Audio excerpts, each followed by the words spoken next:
तो चलिए बढ़ते हैं आज की कहानी की ओर। दोस्तों, वो पूर्णिमा की रात थी और चांद अपनी पूरी रोशनी के साथ आसमान में छाया हुआ था। उस वक्त मैं एक रेलवे स्टेशन पर मौजूद था। उस रेलवे स्टेशन पर आने के बाद मुझे टिकट खरीदकर ट्रेन को पकड़ना था।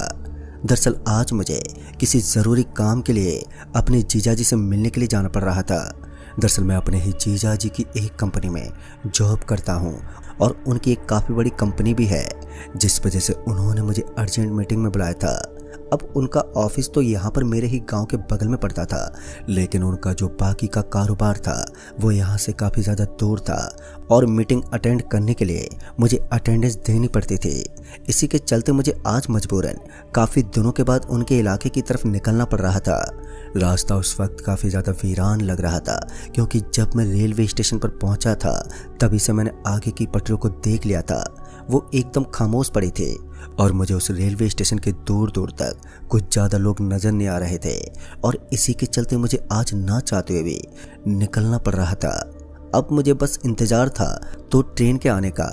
कुछ देर के बाद मैं काउंटर के ऊपर जब टिकट कटवाने के लिए निकला तो मुझे पता चला कि टिकट काटने वाला कर्मचारी तो अभी कुछ देर के लिए बिजी हो गया था और अब टिकट कटना भी बंद हो गया था। ये सुनकर तो मेरे कान खड़े हो गए और मुझे गुस्सा आने लगा, क्योंकि जब तक ट्रेन नहीं आ जाती थी तब तक टिकट का कटना एक आम बात थी। लेकिन यहाँ पर इस तरह की हरकत होता देखकर मुझे काफ़ी गुस्सा आ रहा था। लेकिन उसके बाद मुझे ट्रेन के हॉर्न की आवाज़ सुनाई देने लगी और इस आवाज़ को सुनकर मेरे कान तुरंत ही खड़े हो गए और फिर उसके बाद मैं बिना टिकट लिए ही उस ट्रेन की तरफ भागने लगा, जो मुझे अब उस तरफ से आती हुई नजर आ रही थी। ट्रेन को अपनी तरफ आता हुआ देखा तो मैंने सोचा कि पहले मैं टिकट लेकर आऊं या फिर ट्रेन के अंदर सवार हो जाऊं। ये मुझे कुछ भी समझ में नहीं आ रहा था और फिर उसके बाद मैंने सोचा कि मैं पीछे वाले डिब्बे में बैठ जाऊंगा। वैसे भी मुझे कोई भी पकड़ने के लिए नहीं पहुंच पाएगा और अगर गलती से भी पकड़ लेगा तो जुर्माना भर दूंगा। इससे ज़्यादा तो होने से रहा और उसके बाद यही सोचकर मैं ट्रेन के अंतिम डिब्बे में चढ़ गया। फिर कुछ देर के बाद मुझे चाय पीने का अब मन करने लगा। मुझे इसी वक्त चाय के पीने का मन कर रहा था तो मैं इधर उधर किसी चाय की टपरी वाले को ढूंढने लगा, लेकिन वहां पर मुझे कोई भी नजर नहीं आ रहा था। फिर उसके बाद ट्रेन ने भी वहां से चलने का सिग्नल दे दिया था और मैं अपने सामान को लेकर एक सीट की तरफ चल पड़ा। तभी मैंने देखा कि उस बोगी के अंदर भी कुछ लोग बैठे हुए थे। हालांकि वो इतने भी लोग नहीं थे कि ट्रेन की उस बोगी के अंदर भीड़ हो जाए। वहाँ काफ़ी ज़्यादा खामोशी थी और जो लोग बैठे हुए थे वो भी आराम से अपनी सीट पर बैठे बैठे सफ़र को एंजॉय कर रहे थे।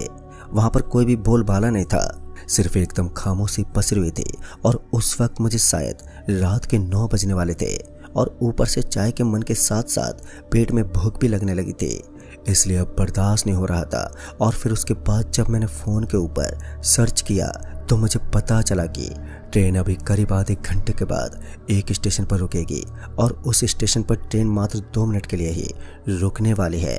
यानी कि 2 मिनट के अंदर ही मुझे उस स्टेशन पर उतरकर चाय की टपरी को भी ढूंढना था और फिर उसके साथ साथ वहाँ पर भूख मिटाने वाली चीज़ की भी सुविधा करनी थी। लेकिन मुझे लगा कि शायद 2 मिनट के अंदर मैं ऐसा नहीं कर पाऊँगा और मेरी ट्रेन भी छूट सकती है, इसलिए मुझे ऐसा नहीं करना चाहिए। मगर इसके बावजूद भी मेरा मन कर रहा था और मुझे बहुत तेज़ भूख भी लगी थी और भूख को मैं बर्दाश्त नहीं कर पा रहा था। फिर इसी बीच वहाँ पर खाने की खुशबू आने लगी और उस खुशबू ने मुझे बहुत ही ज़्यादा उत्तेजित कर दिया था। अब मुझे और भी भयंकर भूख लगने लगी थी। किसी भी हाल में मुझे खाना खाना था और जब मैंने इधर उधर देखा तो पहले तो मुझे कुछ भी नज़र नहीं आया। उसके बाद मेरी नज़र ऊपर वाली बर्थ पर पड़ी तो मैंने देखा कि वहाँ पर एक आदमी अपने टिफ़िन से खाना चबा रहा था। देखने में वो आदमी थोड़ा अजीब था, क्योंकि पहले जब मैंने उस बर्थ के ऊपर देखा था तो मुझे वहाँ पर कोई भी नज़र नहीं आया था, लेकिन अब वहीं पर एक आदमी बैठा बैठा खाना खा रहा था। सच में ये चीज़ हैरान कर देने वाली थी, लेकिन फिर उसके बाद मैंने इस चीज़ को नज़रअंदाज कर दिया और कुछ देर के बाद ट्रेन स्टेशन के ऊपर रुकने को तैयार हो गई। फिर कुछ देर सोचने के बाद अब मुझे ख्याल आया कि अब मुझे किसी भी हालत में खाना खाने के लिए किसी स्टेशन पर उतर जाना चाहिए। फिर जब ट्रेन रुकी तो मैंने देखा कि वो स्टेशन बहुत ही ज़्यादा छोटा था और उसके ऊपर काफ़ी कम लोग नज़र आ रहे थे। स्टेशन पर नजर आने वाले उन लोगों को देखकर मुझे थोड़ी सी घबराहट हो रही थी, क्योंकि आज से पहले मैंने स्टेशन के ऊपर 2 या 3 लोगों को नहीं देखा था। स्टेशन भले ही छोटा था, लेकिन इस स्टेशन का भी काफ़ी बोलबाला था। जहाँ तक मैंने सुना था कि इस स्टेशन पर भी काफ़ी ज़्यादा भीड़ रहती है। हालांकि आज पहली बार मैं रात के सफ़र को एंजॉय करते हुए इस स्टेशन पर पहुंचा था, और जब मैंने पहली बार रात में स्टेशन की हालत देखी तो मैं सच में हैरान रह गया था। फिर उसके बाद मुझे लगा कि यहाँ पर तो कोई भी दुकान मौजूद नहीं होगी, और यही सोचकर मैं उस स्टेशन पर उतर गया था।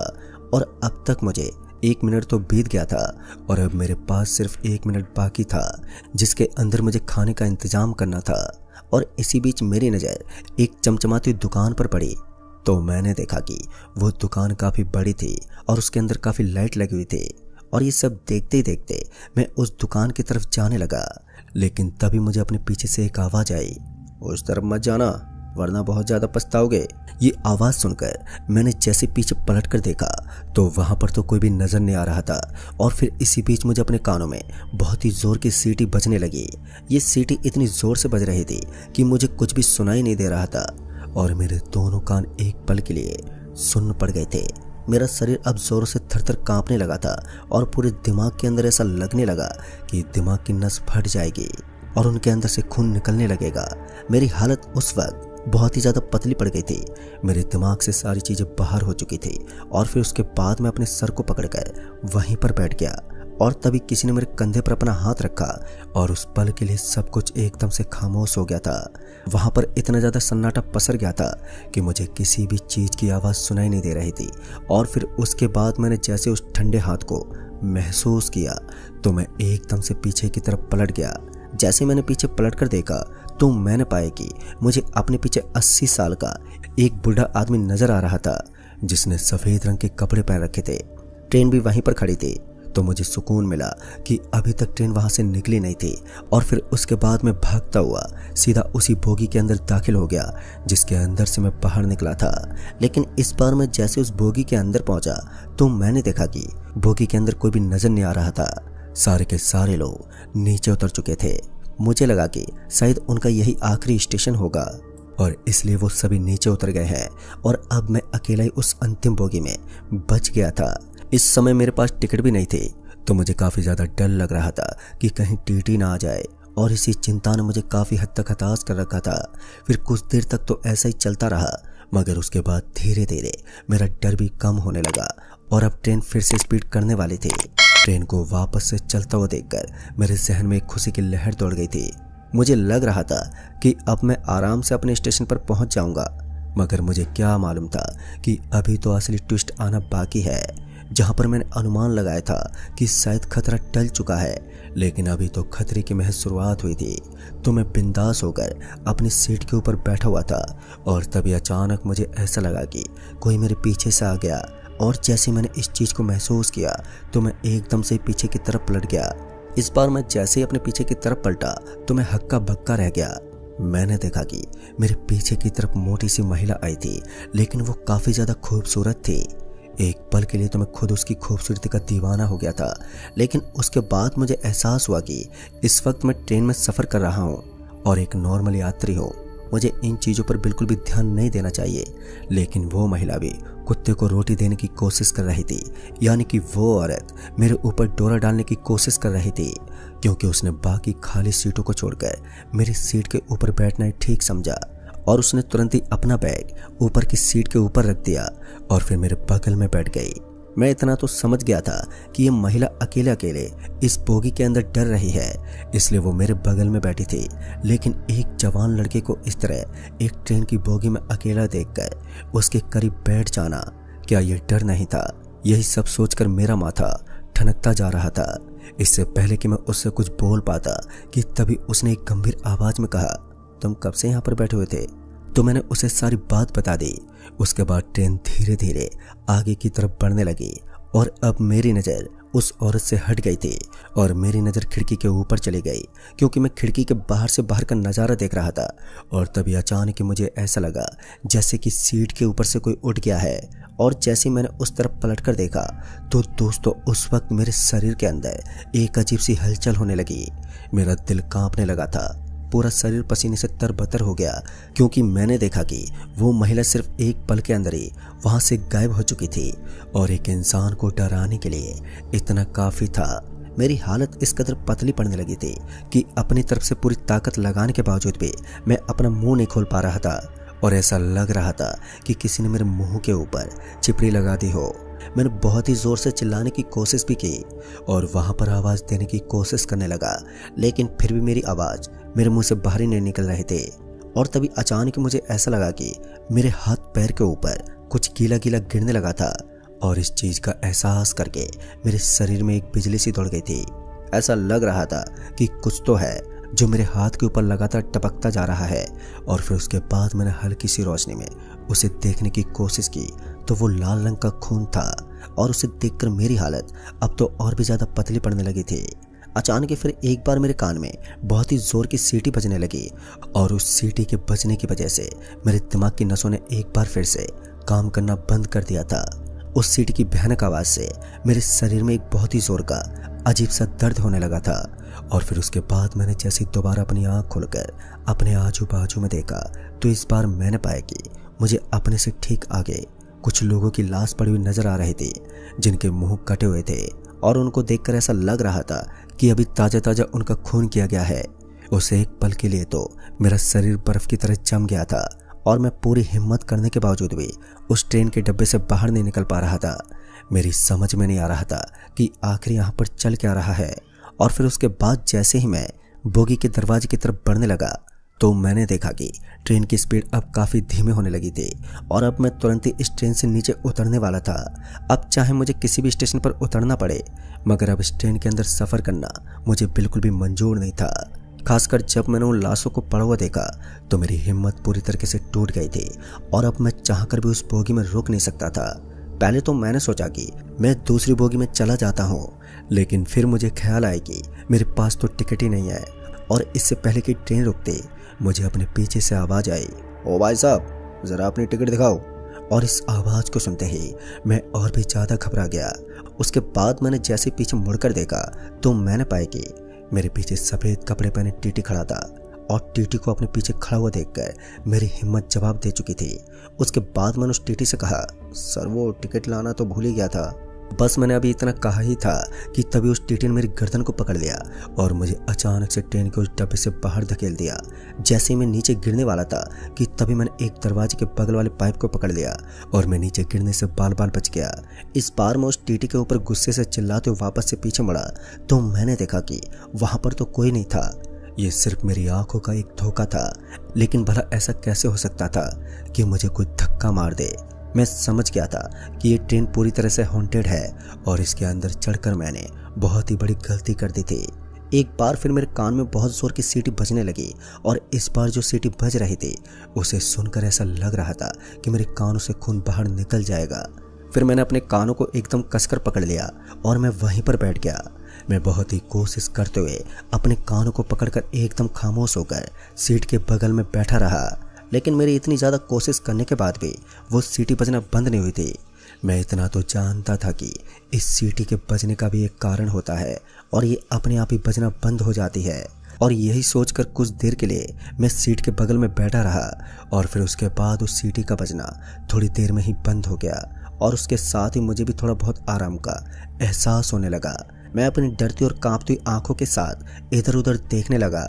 मेरे शरीर में एक अजीब सी हलचल हो रही थी और मैं बुरी तरह से घबराया हुआ था। तभी मैंने देखा कि ट्रेन एक स्टेशन पर थमी हुई थी और मैं मौका पाते ही तुरंत ही ट्रेन से नीचे उतर गया। जैसे ही मैं नीचे उतरा तो मुझे अपने सामने की तरफ एक दुकान नजर आने लगी। ये एक बड़ी सी दुकान थी जिसके ऊपर खाने पीने का सामान मिलता था, लेकिन उस दुकान के काउंटर के ऊपर कोई नहीं था। फिर उसके बाद मैं सीधा उस काउंटर के पास पहुंचा और जैसे उस काउंटर के पास पहुंचा तो मैंने देखा कि वहां पर एक 14 से 15 साल का छोटा सा लड़का था जो कि सामान बेच रहा था। मैंने उस बच्चे से कहा, बेटा ये ट्रेन ठीक नहीं है, इसके अंदर कोई भी यात्री ढंग से सफर नहीं कर पाता। मैंने अभी इतना कहा ही था कि तभी उस बच्चे ने कहा, तुमको क्या चाहिए? मैं उसके सामने हाथ जोड़ते बोला, बेटा मुझे आज रात के लिए इस स्टेशन पर रुकने के लिए कोई कमरा चाहिए। अगर मैं इस ट्रेन में फिर से चढ़ गया तो मेरी मौत पक्की है। इससे पहले कि मैं कुछ और बोल पाता कि तभी मेरी नज़र उस बच्चे के कदमों पर पड़ी और जैसे मैंने उसके पैरों को देखा तो मैं ऊपर से नीचे तक पूरा हिल गया। उसके पैर पीछे की तरफ घूमे हुए थे और मैंने कई सारी ऐसी कहानियां सुनी थी। उल्टे पैर वाला कोई इंसान नहीं होता बल्कि वो एक शैतान होता है। उस वक्त मुझे कुछ भी समझ में नहीं आ रहा था कि अब मैं करूं तो करूं क्या और किधर जाऊं। एक तरफ उस बच्चे को देखकर मेरे अंदर और भी ज्यादा डर बैठ गया था, तो दूसरी तरफ उस ट्रेन को लेकर भी मेरे मन में अजीब अजीब से ख्याल थे। क्योंकि जब मैं पहले उस स्टेशन पर नीचे उतरा था तो मेरे कान में एक सीटी बजी थी और उसके बाद सब कुछ एकदम से ही बदल गया था। कहीं ऐसा तो नहीं कि ये कोई दूसरी ट्रेन थी। उसके बाद मैं पीछे मुड़ा और जब मैं उस ट्रेन को देखने लगा तब मुझे पता चला कि सच में ये तो कोई दूसरी ही ट्रेन थी। उसके बाद मैंने सोचा कि मैं एक बार ट्रेन के अंदर वापस आकर देखता हूँ कि आखिर माजरा क्या है। इससे पहले कि मैं वापस चला जाता कि तभी मुझे किसी के हंसने की आवाज़ आने लगी और इस आवाज़ को सुनकर मैं एकदम से पीछे पलट गया। जब मैं पीछे पलटा तो मैंने देखा कि वहीं के एक बेंच के ऊपर एक बूढ़ा आदमी बैठा हुआ था जिसकी उम्र 80 साल के लगभग थी और उसने अपने जिस्म के ऊपर सफ़ेद रंग की चादर ओढ़ रखी थी। उस आदमी ने मुझे अपने हाथ से इशारा किया और मुझे अपनी तरफ बुलाने लगा।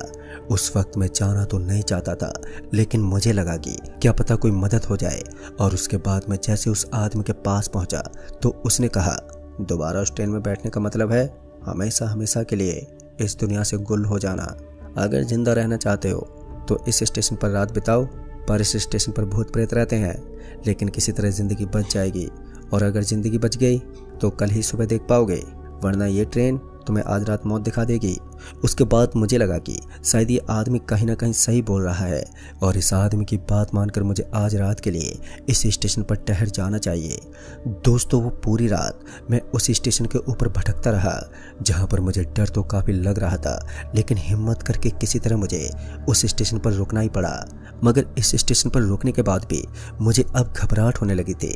लेकिन जैसे तैसे वो रात कटती गई और जैसी सुबह हुई तब जाकर मेरी सांस में सांस आई। और फिर उसके बाद जब मैंने स्टेशन का नज़ारा देखा तो मैंने पाया कि स्टेशन काफ़ी ज़्यादा खामोश था और अब सूरज की किरण उस स्टेशन पर पड़ने लगी थी। उसी समय मैं उस स्टेशन से निकलने लगा तो मुझे पूरी बात के बारे में बताया गया। दरअसल मुझे पता चला कि जिस स्टेशन पर मैं पहले उतरा था उस स्टेशन से मेरे ऊपर प्रेत सवार हो चुके थे और कुछ काली शक्तियाँ मेरे ऊपर हावी हो चुकी थी।